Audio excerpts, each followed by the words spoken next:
Just when you thought the Dolphins were dead and buried, they go out and respond with an impressive 33-17 win over the Oakland Raiders on Sunday. 10 days after they were shut out at home by the Chicago Bears on Thursday Night Football, the Dolphins went out and showed stability on offense, something that they haven't been able to do all season, and it was quite comforting.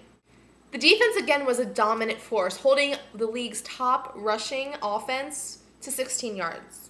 For the first time all season, Miami found their running game, and it was hidden behind Ricky Williams and Ronnie Brown. The Dolphins rushed 49 times for 185 yards. The key factor in this is the 49 rushes.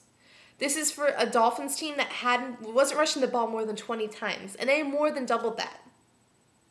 Ricky Williams nearly had 100 yards, carrying the ball 20 times for 95 yards. Ronnie Brown also added 85 yards into that. While it is nice to see the Dolphins' running game finally get going, one has to wonder what has taken so long. Where was this in the beginning of the season, when they needed to run the ball to stay in contention? A great example of how effective the Dolphins' running game was on a third quarter drive that lasted nearly 7 minutes, a 12-yard drive that led to a field goal. The most important part, they ran the ball 10 times on that, taking those 7 minutes off, which is great. The question is not only what took Miami so long to put emphasis on the run game, but to get production from its two elite backs. 2 weeks after being benched and then injured, Chad Henne returned as starting quarterback for the Dolphins. He had an impressive game, completing 17 of 30 passes for 307 yards, 2 touchdowns, and a quarterback rating of 100.2. What can you say about Chad Henne overcoming adversity? It looked like his season and perhaps his career in Miami were finished after they brought Pennington in to replace him. But, Henne rose from the ashes after, some Pennington going down with the season-ending, perhaps career-ending injury, and then Tyler Thigpen getting, shown up in a 16-0 shutout against the Bears a couple weeks ago. But Henne, what can you say? Henne took his second chance, and he made the most of it. It was impressive.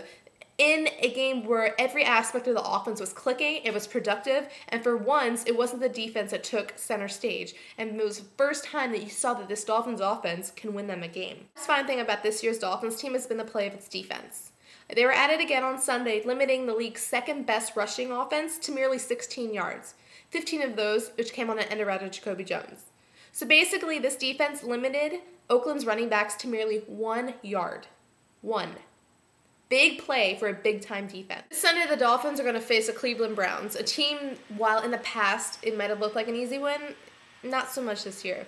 They have, one of the main stories for the defense is going to be attacking Peyton Hillis, who is having a spectacular year. The Dolphins' run defense has been pretty dominant this season, so it's going to be interesting to see what they do with a top running back. We saw what they did last week against Oakland. I think the Dolphins' defense is up to the challenge. So that's going to be the defense's key right there, is they're going to have to stop Peyton Hillis and that Browns running game. While Chad Henne's performance was impressive against the Oakland Raiders, that's not enough. He needs to keep that. If he has any aspirations of continuing with this team, we're going to need to see more than one solid, impressive game.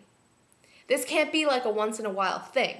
We need it consecutively, game after game after game, if he hopes to improve to the kind of quarterback that the Dolphins are going to need. I'm looking for Chad Henne to have a big game, for him to step up, for the run game to step up, to help him out, because this Dolphins offense needs consistency. It is something they have lacked all season long. I know it's late. I know they're out of the playoff race, technically, but I think that this would be a strong factor to end the season on in the coming weeks, is they need to get that consistency on offense, so they know they don't have to clean house next season. Maybe if they find within these last 5 weeks what they have on offense, they can see that their running game is finally starting to step up again, to see that Chad Henne might just be that quarterback of the future. That way, there's not so many questions heading into the offseason, so they don't have to do as many changes. They just need to practice. While this game is at home and the Dolphins have won once at home this season, I'm still going to go with the Dolphins to win this week. I think that they can beat the Browns. They're coming off a very impressive win, a win that this team so desperately needed after that stinker against the Bears. I think they're up to the Browns. The Browns have certain dangerous elements of their team, but I think the Dolphins' defense can be enough to limit those attacks on offense, and I think Chad Henne can finally put together some consistency, back-to-back consistent games. Maybe not the 304-yard performance that he had against Oakland, but I still think he and the running game will bring this offense to life, and I think the Dolphins are going to come away with the victory. This has been Alyssa with Dolphins Dish. Have a great weekend and enjoy the game.